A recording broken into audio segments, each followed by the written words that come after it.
வணக்கம். நீங்கள் இணைந்திருப்பது உதயன் வலையொலியின் இரவுடைய பிரதான செய்திகளுடன். செய்தி ஆசிரியர் திலீப் அமுதன். செய்திகள் வாசிப்பது புஷ்கரணி ரவீந்திரன். முதலில் தலைப்புச் செய்திகள்.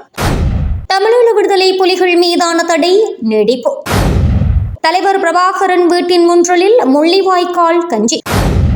ரஷ்யாவில் இலங்கை தற்கொலைதாரிகள். யாழ் பல்கலையில் முள்ளிவாய்க்கால் நினைவேந்தல் வாரத்தில் குருதிக்கொடை.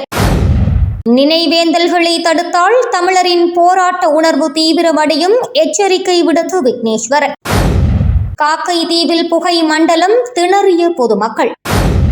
இரு தரப்பிற்கு இடையில் மோதல், கூறிய ஆயுதத்தால் தாக்கப்பட்டு இளைஞன் கொலை. உடனடியாகவே உயர்தர வகுப்புகளை ஆரம்பிக்க அமைச்சரவை அனுமதி.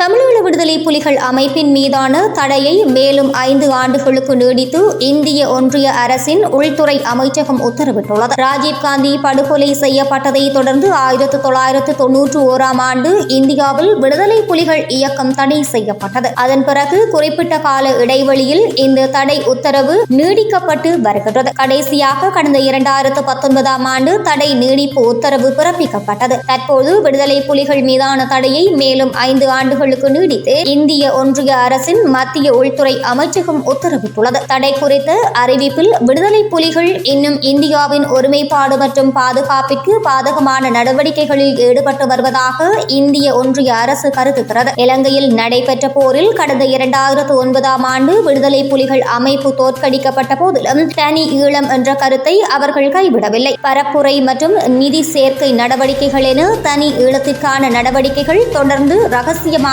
நடைபெறுகின்றன. போரில் உயிர் தப்பிய விடுதலை புலிகள் அமைப்பின் நிர்வாகிகள் இலங்கையிலும் சரி சர்வதேச அளவிலும் சரி விடுதலை புலிகள் அமைப்பை மீண்டும் கட்டமைக்க தேவையான முயற்சிகளை ஆரம்பித்துள்ளனர். விடுதலை புலிகளுக்கு ஆதரவான குழுக்கள் மக்கள் மத்தியில் பிரிவினைவாத போக்கை தொடர்ந்து வளர்த்து வருவதோடு இந்தியாவிலும் குறிப்பாக தமிழகத்தில் விடுதலை புலிகளுக்கான ஆதரவு தளத்தை மேம்படுத்துகின்றன. இது இந்தியாவின் பிராந்திய ஒருமைப்பாட்டிற்கு பாதகமான விளைவுகளை ஏற்படுத்தும் என்று கூறி தண்டனைக்கான காரணங்களாக இந்திய ஒன்றிய அரசின் மத்திய உள்துறை சுட்டிக்காட்டியுள்ளது.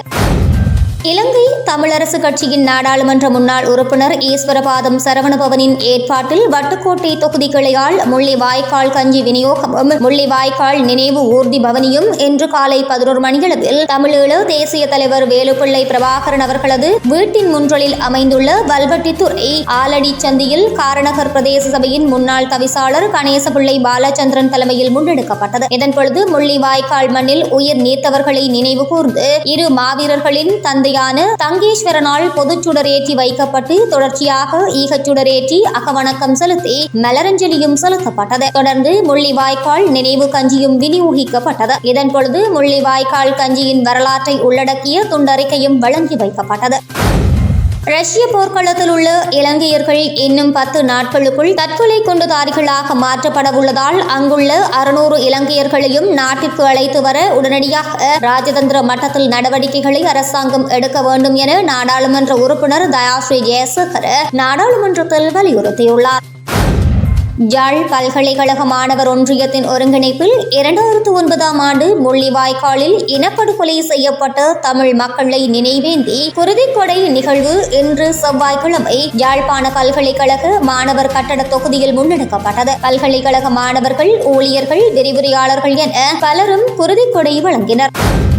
முள்ளிவாய்க்கால் கஞ்சி பரிமாறிய குற்றச்சாட்டில் 3 பெண்கள் உட்பட 4 இரவு வேளையில் மிக மோசமான முறையில் ஸ்ரீலங்கா போலீசாரால் கைது செய்யப்பட்டமையை கண்டித்து தமிழ் மக்கள் தேசிய கூட்டணியின் தலைவரும் யாழ்ப்பாணம் மாவட்ட நாடாளுமன்ற உறுப்பினருமான நீதியரசர் CV விக்னேஸ்வரனும் கண்டன அறிக்கையை வெளியிட்டுள்ளார். அவர் வெளியிட்டுள்ள அறிக்கையில் இரவில் ஆண் ஸ்ரீலங்கா போலீசார் அநாகரிகமான முறையில் பெண்களை கைது செய்கின்றார்கள். நம் நாடு எங்கே போகின்றது? 2019ஆம் ஆண்டு மே மாதம் 18ஆம் திகதி இறந்தவர்களின் நினைவாக கஞ்சி வழங்கிய சில பெண்கள் ஸ்ரீலங்கா போலீசாரால் வலுக்கட்டாயமாக முரட்டுத்தனமாக கைது செய்யப்பட்டு அவர்களது வீடுகளில் இருந்து அழைத்து செல்லப்பட்டுள்ளனர். இவ்வாறு கஞ்சி வழங்குவது ஆரோக்கியமற்றது என நீதிமன்றத்தில் ஸ்ரீலங்கா போலீசார் உத்தரவு பெற்று அவ்வாறு விநியோகிக்க தடை உத்தரவு வாங்கியுள்ளனர் என தெரிகிறது. அப்படியானால் பொது சுகாதார அதிகாரி மூலமல்லவா அந்த உத்தரவை பெற்றிருக்க வேண்டும். 2009ஆம் ஆண்டு மே 18ஆம் திகதியை ஒட்டிய காலத்தில் இலங்கை இனவாத அரசினால் அரசினால் ஒப்பேற்றப்பட்ட